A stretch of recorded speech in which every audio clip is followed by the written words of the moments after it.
कहानी की शुरुआत में हमें माइक नाम का एक आदमी दिखाया जाता है जो एक लेखक होता है। रात का समय दिखाया जाता है और बरसात हो रही होती है। माइक पैरानॉर्मल चीजों पर अपनी कहानियां लिखता है, बट फिर भी उसे इन सब चीजों पर विश्वास नहीं होता। तभी वो एक होटल में जाता है और उस होटल में एक हॉन्टेड रूम होता है जिसके बारे में काफी अफवाहें थी।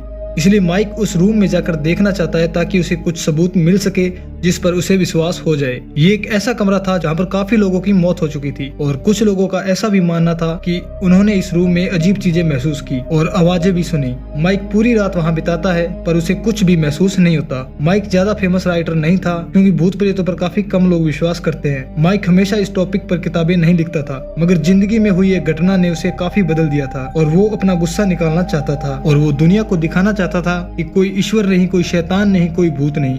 इंसान मर जाता है तो बस मर जाता है, उसके बाद कुछ नहीं। माइक एलए में था और एक दिन वो सर्फिंग के लिए आता है और एक लहर उसे डुबो देती है। उसकी आंख खुलती है तो वो किनारे पर था। एक लड़का उसे उसका हाल पूछने के लिए आता है, लेकिन माइक कुछ समय के लिए बेहोश हो जाता है पर वो ठीक होता है। अगले दिन वो पोस्ट ऑफिस आता है अपनी चिट्ठियां लेने। अब चिट्ठियां लेते समय वहाँ काम करने वाला लड़का जैक्सन माइक के काम की तारीफ करता है और कहता है कि मैंने तुम्हारी लिखी हुई एक हॉन्टेड बुक पढ़ी, वो काफी डरावनी थी। इसके बाद माइक एक रेस्टोरेंट में जाता है और अपने अगले काम के लिए सोचने लगता है। उसे काफी होटल और ऐसी जगह से इनविटेशन आए थे जो हॉन्टेड थी, लेकिन माइक को एक जगह काफी अट्रैक्ट करती है जो न्यूयॉर्क का काफी पुराना होटल जिसका नाम डॉल्फिन होटल था। उसकी 14 फ्लोर पर एक कमरा था 1408 जिसमें कई लोगों की मौत हो चुकी थी। अगले ही दिन माइक उस होटल में कॉल करता है ताकि उस रूम की बुकिंग कर सके और उसे वहाँ से जवाब मिलता है कि वो रूम अनअवेलेबल है। माइक पूछता है कि मुझे अगले महीने या अगले हफ्ते भी चलेगा, लेकिन उसे यही जवाब मिलता है कि ये रूम अनअवेलेबल है और फोन कट जाता है। और यही बात माइक को उलझन में डाल देती है। वो उस रूम के बारे में काफी आर्टिकल देखता है। वो होटल काफी पुराना था और न्यूज के मुताबिक वहाँ 22 से भी ज्यादा मौतें हो चुकी होती है। आमतौर पर लोग माइक को इनवाइट करते हैं ताकि उस जगह की पब्लिसिटी हो सके, मगर माइक को यहाँ कुछ अलग ही रिस्पॉन्स मिला था, जिसका मतलब वो लोग इस रूम को लोगों के सामने नहीं लाना चाहते थे। अगले ही दिन माइक अपने पब्लिशर से कॉन्टेक्ट करता है जिसका नाम सेम होता है और उसके पास एक वकील था। अगर वो होटल वाले उस रूम को देने से मना करे तो वो उस पर लीगल एक्शन ले सके। अगर रूम 1408 खाली है तो माइक उसमें स्टे कर सकता है। सेम माइक को पूछता है कि तुम्हें यकीन है तुम यहाँ आना चाहते हो, ये न्यूयॉर्क है और जो हुआ तुम्हें अच्छा महसूस ना हो। तो माइक उसे जवाब देता है कि ये मेरा काम है और मुझे यहाँ आना ही पड़ेगा। सेम पूछता है कि क्या तुम लिली को इस बारे में बताओगे? तो माइक कहता है कि मैं उसे चिंता में डालना नहीं चाहता। माइक के साथ कुछ बुरा हुआ होता है जब वो न्यूयॉर्क में था, जो हमें आगे कहानी में दिखाया जाएगा।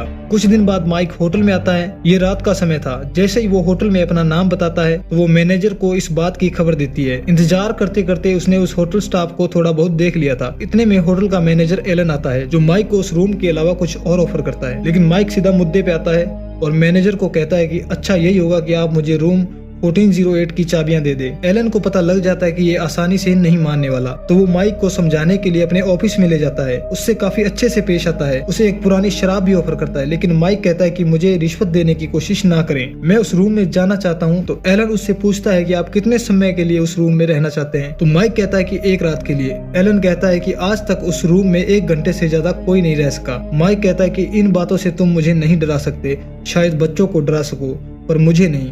एलन पूछता है कि तुम मेरा मजाक क्यों उड़ा रहे हो जबकि मैं तुम्हारी मदद करने की कोशिश कर रहा हूँ? तो माइक जवाब देता है कि नहीं, तुम मेरी मदद नहीं कर रहे हो, तुम मेरे साथ खेल खेल रहे हो, मुझे धोखा देने की कोशिश कर रहे हो। तुम उस कमरे को और भी खास बना रहे हो मुझे भूतिया कहानियां सुनाकर।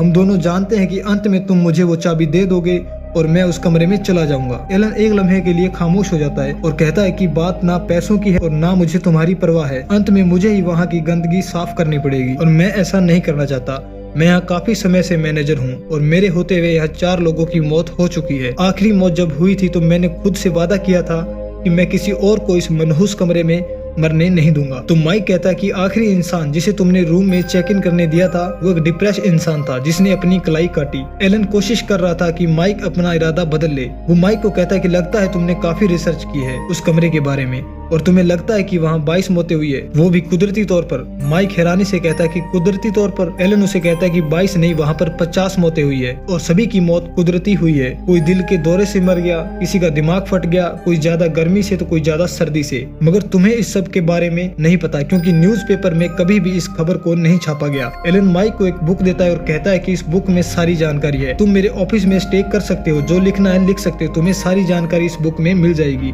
मगर प्लीज उस कमरे में मत जाओ। माइक एक लम्हे के लिए शांत हो जाता है और उससे ड्रिंक मांगता है। एलन उसे पूरी बोतल दे देता है, मगर माइक आखिर में यही कहता है कि मैं उस कमरे में जाना चाहता हूँ। एलन को गुस्सा आ जाता है और उसे कहता है कि तुम सिर्फ ये किताब पढ़ो, शायद तुम्हें कुछ समझ आ सके कि मैं तुम्हें वहाँ जाने से क्यों रोक रहा हूँ। वहाँ ऐसे ऐसे हादसे हुए जिससे रूह कांप जाए। यहाँ पर पहली मौत अक्टूबर 1921 में हुई थी। केविन नामी एक शख्स था जिसने अपना ही गला काटा था और अपने ही गले पर स्टैचस लगाए थे। मैं तो कहूंगा कि तुम 1408 के बजाय 1404 में रात बिताओ। वो कमरा सेम उस कमरे की कॉपी है। तुम अपने रीडर को सब दिखा सकते हो। तो माइक कहता है कि मेरे रीडर सच जानना चाहते हैं। एलन उसका मजाक उड़ाता है कि तुम्हारे रीडर सिर्फ सस्ती कहानियां पढ़ना चाहते हैं, तुम एक काबिल लेखक हो। एलन की लाख कोशिशों के बाद भी माइक वहाँ पर रात बिताना चाहता था। मिस्टर एलन भी मजबूर हो जाते हैं और उसे चाबियां दे देते हैं। उसे 14 फ्लोर पर छोड़ने भी आते हैं। तभी माइक एलन से पूछता है कि पिछले 11 सालों से तुम लोगों ने उस कमरे की सफाई भी नहीं की होगी। तभी एलन कहता है कि नहीं, 1 महीने में सिर्फ एक बार हम उस कमरे की लाइट्स को ऑन करते हैं और सफाई करने के लिए जाते भी है तो सिर्फ 10 मिनट के लिए, वो भी दरवाजा खुला रहता है। पिछली बार एक मैड वॉशरूम में 10 मिनट से ज्यादा रह गई थी और दरवाजा बंद हो गया था। तभी माइक अचानक से उससे पूछता है कि उसकी भी मौत हो गई ना। तो एलन उसे बताता है कि नहीं, वो अंधी होकर बाहर निकली, उसने अपनी दोनों आंखें निकाल ली थी। और हैरानी की बात तो ये थी कि वो हंस रही थी। इतने में वो 14 फ्लोर पर पहुंच जाते हैं, लेकिन एलन लिफ्ट से बाहर ही नहीं निकलता और कहता है कि मैं इस कमरे के इतना ही करीब आता हूँ। और माइक उस कमरे के अंदर चला जाता है। एलन उसे आखिरी बार रोकने की कोशिश करता है और कहता है कि प्लीज आप इस कमरे में ना जाएं, लेकिन माइक कहता है कि नहीं। खैर, ऐसा भी नहीं था कि इस फ्लोर पर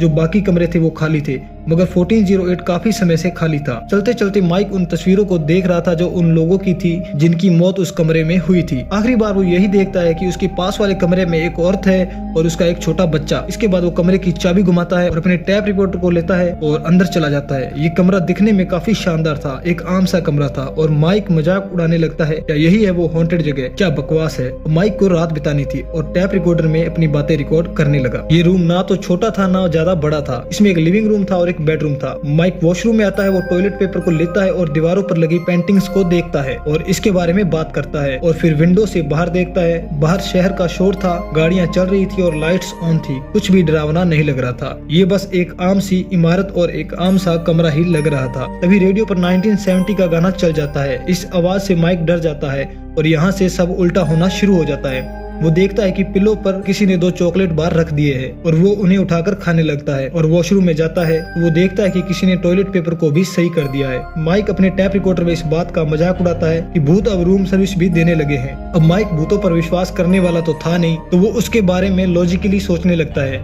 कि जब वो विंडो से बाहर देख रहा था तो होटल के स्टाफ में से कोई आया होगा और उसने ही ये चॉकलेट बार रखी होगी और उसने ही टॉयलेट पेपर को सही कर दिया होगा। जल्दी से वो लिविंग रूम में जाता है क्योंकि इतनी जल्दी वो यहाँ से बाहर नहीं जा सकता था, मगर वहाँ पर कोई नहीं था और ना ही अलमारी में कोई था। अब माइक को गर्मी महसूस होने लगी थी। अब माइक को हेल के 9 सर्कल से गुजरना था और वो पहले वाले में एंटर कर चुका था। गर्मी की वजह से वो होटल मैनेजमेंट को कॉल करता है तो एक लेडी कॉल अटेंड करती है और वो सबसे पहले पूछती है कि क्या आप चेकआउट करने के लिए रेडी है सर। माइक हंसता है और कहता है कि बिल्कुल नहीं, लेकिन तुम लोगों ने कोशिश अच्छी की मुझे डराने की। वो कंप्लेन करता है कि रूम काफी गर्म है। इस पर वो लेडी कहती है कि हम किसी को भेजते हैं और वो एक चेयर पर बैठ जाता है और सच्चाई को बयां करने लगता है कि होटल का एक कमरा कितना डरावना हो सकता है। न जाने कितने लोग यहाँ पर लेटे होंगे, बीमार लोग, टूटे हुए लोग, न जाने कितने लोग यहाँ पागल हो चुके होंगे। तभी माइक की नजर दीवार पर लगी उस पेंटिंग पर पड़ती है। जब वो आया था तो वो पेंटिंग बिल्कुल सीधी थी, लेकिन अब वो टेढ़ी हो चुकी थी। माइक उसे ठीक करता है। वो पेंटिंग एक समुद्री जहाज की थी जो समुद्र की लहरों और तूफान में फंस चुका था। तभी उसे तेज आंधी और लहरों का एहसास होता है तो वो अपने आप को कहता है कि ये सब सच नहीं, बस मेरा दिमाग इस तस्वीर को देखकर ये सब महसूस कर रहा है। तभी दरवाजा नॉक होता है और जब माइक दरवाजा खोलकर देखता है तो वो रूम का एयर कंडीशनर ठीक करने वाला वर्कर आया होता है। तो वो उसे बॉक्स दिखाता है, लेकिन वो वर्कर अंदर नहीं आ रहा होता और वो माइक से कहता है कि आप जानते हैं ना इस कमरे में क्या हुआ था। जिस पर माइक कहता है कि मुझे सब पता है, तुम्हें सिर्फ 6-7 कदम आगे आना है और तुम्हें इस सब को ठीक करना है। जिस पर वो इनकार करता है कि मैं अंदर नहीं आने वाला। वो माइक को समझाता है कि तुम उस पैनल को ठीक कर सकते हो, मैं तुम्हें यहाँ से इंस्ट्रक्शन दूंगा। माइक उन इंस्ट्रक्शन को फॉलो करता है। रूम का एयर कंडीशनर तो ठीक हो जाता है, लेकिन वो वर्कर बिना कुछ कहे वहाँ से चला जाता है। अब माइक वाइन लेता है और बेड पर लेट जाता है कि तभी अचानक रेडियो पर वही गाना फिर से शुरू हो जाता है। तो माइक को गुस्सा आता है और वो रेडियो को बंद कर देता है और देखते देखते टाइमर अपने आप 1 घंटे के लिए सेट हो जाता है। जैसे कि एलन ने कहा था कि कोई भी 1 घंटे से ज्यादा यहाँ नहीं रह सकता। तभी माइक को एहसास होने लगता है कि ये सब मजाक नहीं है कि अचानक उसके कान सुन पड़ जाते हैं और उसे कुछ भी सुनाई नहीं देता और वो विंडो से बाहर निकलकर देखता है, लेकिन बाहर सन्नाटा होता है। इतने में ही विंडो अपने आप बंद हो जाती है और उसका हाथ जख्मी हो जाता है और हाथ से खून निकलने लगता है। वो जल्दी से वॉशरूम जाकर अपना जख्मी हाथ धोने की कोशिश करता है और पानी काफी ज्यादा गर्म होता है, जिससे उसका हाथ जल जाता है और वो और भी ज्यादा जख्मी हो जाता है। इस बात से माइक काफी घबरा जाता है और वो अपने बैग से रुमाल निकालकर अपने हाथ पर लपेट लेता है और फ्रंट डेस्क पर कॉल करके कहता है कि मुझे इस रूम से चेकआउट करना है, मैं जख्मी हो चुका हूँ, मुझे हॉस्पिटल जाना है। और कॉल पर जो लड़की होती है वो उससे उल्टी सीधी बातें करने लगती है और कहती है कि वो उसकी बात मैनेजर से करवाएगी। माइक अपना सामान लेता है और रूम से भागने की कोशिश करता है और दरवाजा खोलता है, लेकिन हैंडल टूट जाता है और चाबी भी लॉक के अंदर गिर जाती है। इस बात से माइक और भी ज्यादा घबरा जाता है और विंडो के पास जाता है और विंडो से तेज आवाजें लगाने लगता है कि मुझे मदद की जरूरत है। सामने वाली बिल्डिंग में एक शख्स होता है जिसे वो इशारों से समझाने की कोशिश करता है कि सर मुझे मदद की जरूरत है, मुझे बचाएं। लेकिन ये देखकर माइक को हैरत होती है कि वो आदमी माइक की ही हेयर रिफ्लेक्शन थी। जब वो लैंप लेकर ध्यान से उसे देखता है तो उसके पैरों तले से जमीन खिसक जाती है कि असल में वो भी माइक ही है। तभी उस पर कोई पीछे से हमला करता है तो माइक को भी अपने पीछे कोई डरावना इंसान नजर आता है जो उसे मारने की कोशिश कर रहा था, मगर फिर वो गायब हो जाता है। तभी माइक अपना दिमाग लगाता है और एक लैंप को नीचे फेंकता है ताकि किसी को पता चले और वो पुलिस को कॉल करे। मगर जैसे ही माइक उस लैंप को नीचे फेंकता है तो वो गिरते गिरते ही गायब हो जाता है। अब माइक के लिए कमरा किसी नरक से कम नहीं था और उसे अपनी बेटी की भी आवाज सुनती है जो उसे ही पुकार रही थी कि तभी टीवी पर उसके ही परिवार का वीडियो चलने लगता है जिसमें माइक की वाइफ और उसकी छोटी बेटी होते हैं, जिसे देखकर माइक काफी जज्बाती हो जाता है। अब आहिस्ता आहिस्ता उसे वो लोग भी दिखते हैं जिनकी मौत इस कमरे में हुई थी। तभी उसे दूसरे कमरे से बच्चे के रोने की आवाज आती है और वो उस कमरे की दीवार के पास जाकर मदद मांगने की कोशिश करता है, लेकिन वो आवाजें इतनी तेज हो जाती है कि माइक कान पकड़कर नीचे गिर जाता है। कुछ देर बाद वो आवाजें बंद हो जाती है। तभी उसे लगता है कि वॉशरूम में कोई है। जब वो अंदर जाकर देखता है तो उसे अपना बीमार पिता नजर आता है। जब वो उनके पास जाता है तो वो उसे कहते हैं कि मैं यहाँ क्या कर रहा हूँ, मेरा गार्डन कहाँ है। तो माइक उसे कहता है कि डैड मैं हूँ माइकल। तो उसके पिता उसे करीब बुलाते हैं और कहते हैं जैसे तुम हो वैसा मैं भी था, जैसा मैं हूँ वैसे तुम भी बनोगे। माइक उनकी ये अजीब बातें सुनने के बाद पीछे हट जाता है और देखते ही देखते वो रियलिटी में पहुंच जाता है और वहाँ कोई नहीं होता। माइक अपना टैप रिकॉर्डर निकालता है और कहता है कि ये कोई बुरा सपना था। उसे कुछ याद नहीं होता कि वो कहाँ सोया होगा, अभी भी ट्रेन में सफर कर रहा है या अपने घर पर है, मगर ये सच नहीं हो सकता। अगर उसे इस सपने से बाहर आना है तो उसे मरना होगा। और वो विंडो के पास आता है, मगर इतनी ऊंचाई देखकर माइक घबरा जाता है और वो रूम में लगे मैप को देखता है और सोचता है कि वो बालकनी से होता हुआ दूसरे रूम में जाएगा। वो कदम गिन लेता है कि दूसरे कमरे की खिड़की कितनी दूर हो सकती है। वो हिम्मत करके बाहर जाता है। आहिस्ता आहिस्ता वो आगे बढ़ता है, मगर वो अपनी मंजिल तक पहुंच ही नहीं पा रहा था क्योंकि वहाँ पर कोई और खिड़की होती ही नहीं। पूरी इमारत में सिर्फ एक कमरा और एक ही खिड़की होती है। इससे माइक के होश उड़ जाते हैं और वो फिसल जाता है, लेकिन वो नीचे नहीं गिरता। किसी तरह से वो वापस रूम में दाखिल हो जाता है, मगर इस बार देखता है कि पूरा कमरा चेंज हो गया था, मानो वो समय में बहुत पीछे जा चुका था। लाइट्स अलग थी, दीवारों का कलर अलग था। अब उसे अपना ही अतीत नजर आने लगा था, जिससे हमें पता चलता है कि माइक की एक बेटी थी जिसकी किसी बीमारी की वजह से मौत हो गई थी, जिस घटना की वजह से माइक बिल्कुल बदल गया था। इस कमरे में उसे दर्द का एहसास हो रहा था। अपनी बच्ची की मौत के बाद उसे भगवान से भी विश्वास उठ गया था, मगर अब जो माइक के साथ हो रहा था माइक उसे और बर्दाश्त नहीं कर सकता था। उसके मोबाइल में भी नेटवर्क नहीं था, लेकिन लैपटॉप पर वो अपनी पत्नी को वीडियो कॉल करने में कामयाब हो जाता है। वो उसे समझाता है कि मैं डॉल्फिन होटल में फंस चुका हूँ, कोई ऐसी शक्ति है जो मुझे मारने की कोशिश कर रही है। लेकिन अचानक से कनेक्शन कट जाता है और फायर सिस्टम एक्टिवेट हो जाता है। एक्चुअली वो सोचता है कि ये उसके हेल्यूसिनेशन है और एलन ने जो उसे ड्रिंक दी थी उसमें शायद कुछ मिलाया हो, या उसने जो चॉकलेट खाई थी उसमें कुछ हो। जो भी हो रहा है शायद उसका वहम हो सकता है। इसके बाद माइक वेंटिलेशन से बाहर निकलने की कोशिश करता है और ऊपर चढ़ता है, मगर जैसे जैसे वो आगे बढ़ता है तो उसे उसका ही अतीत नजर आने लगता है, जिसमें वो एक अच्छा पति नहीं था। उसके पिता के साथ भी उसका रिश्ता अच्छा नहीं था और जब उसकी बेटी की मौत हुई तो उसने अपनी ही पत्नी को छोड़ दिया। जैसे जैसे वो आगे बढ़ता है उसे कोई भी रास्ता नहीं दिखता और आगे उसे काफी पुरानी लाश मिलती है। माइक उसके पास जाता है तो वो देखता है कि वो लाश नहीं थी, उसमें अभी भी जान थी। तभी वो इंसान माइक को पकड़ने के लिए उसका पीछा करने लगता है और माइक उससे बचने के लिए आगे भागने लगता है और रेंगते रेंगते वो वापस उसी कमरे में गिर जाता है और हमें पता चलता है कि इस कमरे से बाहर नहीं निकला जा सकता क्योंकि अब कोई और रास्ता बचता ही नहीं। वो विंडो भी अब सील हो चुकी थी। माइक अब ड्रिंक लेने के लिए मिनी फ्रिज के पास जाता है, लेकिन फ्रिज में उसे कोई ड्रिंक नहीं मिलती और उसे उसे फ्रिज में मिस्टर एलन नजर आते हैं। दरअसल वो एलन नहीं, एलन के रूप में शैतान होता है और उसे कहता है कि जरा सोचो माइक, तुमने कितने लोगों को भटकाया है, तुम्हारे साथ ये सब हो रहा है क्योंकि तुम किसी चीज पर विश्वास नहीं करते। तभी माइक उसे चिल्लाकर कहता है कि तुम मुझसे क्या चाहते हो, और तभी हमें दिखाया जाता है कि वहाँ पर कोई एलन था ही नहीं। माइक सिर्फ उस मिनी फ्रिज से बात कर रहा था। तभी उसे अपने पास्ट की याद आती है जहाँ पर उसकी बेटी बहुत बीमार थी, जहाँ पर माइक और उसकी वाइफ दोनों उसके पास बैठे होते हैं और उसकी बेटी माइक से पूछती है कि मरने के बाद वो कहाँ जाएगी। तभी उसकी माँ उससे कहती है कि तुम अभी नहीं मरने वाली, लोग बूढ़े होकर मरते हैं और काफी खूबसूरत जगह पर जाते हैं। तो उसकी बेटी कहती है कि हर किसी को मरना पड़ता है डैड, क्या उस जगह पर ईश्वर होंगे? तो माइक कहता है कि हाँ। इस बात से उसकी वाइफ से झगड़ा हो जाता है कि तुम्हें मेरी बेटी को ऐसी धार्मिक बातें नहीं सिखानी चाहिए, क्योंकि माइक को इन सब चीजों पर विश्वास नहीं होता। तभी हमें फिर से उसी कमरे का सीन दिखाया जाता है। वहाँ पर अब बहुत ज्यादा ठंड हो जाती है और माइक अपना टैप रिकॉर्डर निकालकर वहाँ के हालात और उसके साथ जो हो रहा था उसे एक्सप्लेन करने की कोशिश करता है कि शायद वो सर्कल्स ऑफ हेल से गुजर रहा है और अब ये 9वां सर्कल है और यहाँ बहुत ठंड है। इतने में उसे उसकी वाइफ की वीडियो कॉल आती है। कुछ समय तक तो माइक अपनी पत्नी से बात कर पाता है, लेकिन फिर शैतान सब अपने कंट्रोल में कर लेता है और उसकी वाइफ को भी यहाँ आने के लिए मजबूर करता है ताकि वो भी यहाँ हमेशा हमेशा के लिए फंस जाए। वीडियो कॉल बिल्कुल भी माइक की कंट्रोल में नहीं होती। तभी पूरा कमरा हिलने लगता है और दीवार पर लगी उस पेंटिंग जिसमें समुद्र था उससे पानी बहने लगता है और पूरा कमरा ही पानी में डूब जाता है। और जब माइक की आंख खुलती है तो माइक वहाँ पहुँच जाता है जहाँ माइक मूवी की शुरुआत में डूबा था। वो अभी तक लॉस एंजलिस में ही था, वो अभी तक न्यूयॉर्क नहीं आया होता। और जब उसकी सही से आंख खुलती है तो उसके सामने उसकी वाइफ होती है। तो वो उससे पूछता है कि मैं न्यूयॉर्क में तो नहीं हूँ।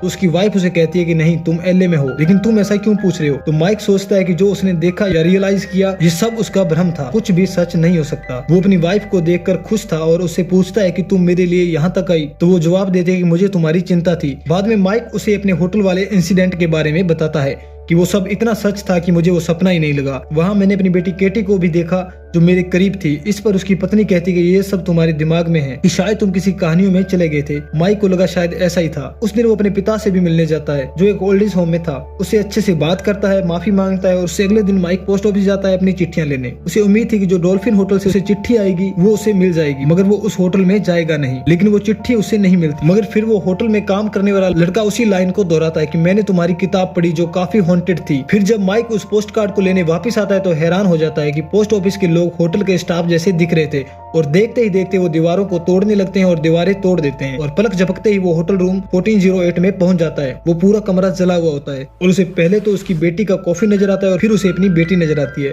तो माइक उसे कहता है कि तुम मेरी बेटी नहीं हो सकती, लेकिन वो इतनी इमोशनल बातें करती है कि माइक उसे अपने गले से लगा लेता है और रोने लग जाता है। देखते ही देखते कैटी मर जाती है और वो राख में बदल जाती है। माइक नीचे गिर जाता है और कहता है कि मैं बाहर गया था, मैं यहाँ से निकल गया था। तभी रेडियो में वही सॉन्ग बजने लगता है। तभी एक लम्हे के लिए उसकी आंख खुल जाती है और कमरा उसी हालात में होता है। तभी उसे कॉल आती है और वो पिक करता है। तो वो लेडी कहती है कि क्या आप चेकआउट के लिए तैयार हैं, जिसका मतलब है आत्महत्या। जिसके बाद माइक पूछता है कि तुम मुझे मार क्यों नहीं देते। वो लेडी कहती है कि इस कमरे में आने वाले इंसान को हम आजादी देते हैं, या तो वो हर घंटे को बार बार जिए या आत्महत्या करके आजाद हो जाए। माइक जवाब देता है कि मैं ऐसा नहीं करने वाला। दूसरी तरफ लिली को सच में माइक की कॉल रिसीव हुई थी, तो वो भी डॉल्फिन होटल की तरफ निकल पड़ी थी। माइक बैठता है और सोचता है कि शैतान को कैसे हराया जाए। सारी तरफ उसे फांसी के फंदे नजर आ रहे थे और एक तरफ उसे अपनी कब्र। तो माइक कहता है कि मैं ऐसे नहीं मर सकता, अगर मैं मरूंगा तो तुम्हें भी अपने साथ लेकर मरूंगा ताकि तुम किसी और को अपना शिकार ना बना सको। इसी के साथ वो कमरे को आग लगा देता है। अभी तक जो हो रहा था माइक के दिमाग में था, इसका मतलब डेविल ही उसके साथ ये सब कर रहा था, मगर वो आग असली थी। होटल वालों के हिसाब से वो रूम खाली था, माइक उसमें था ही नहीं।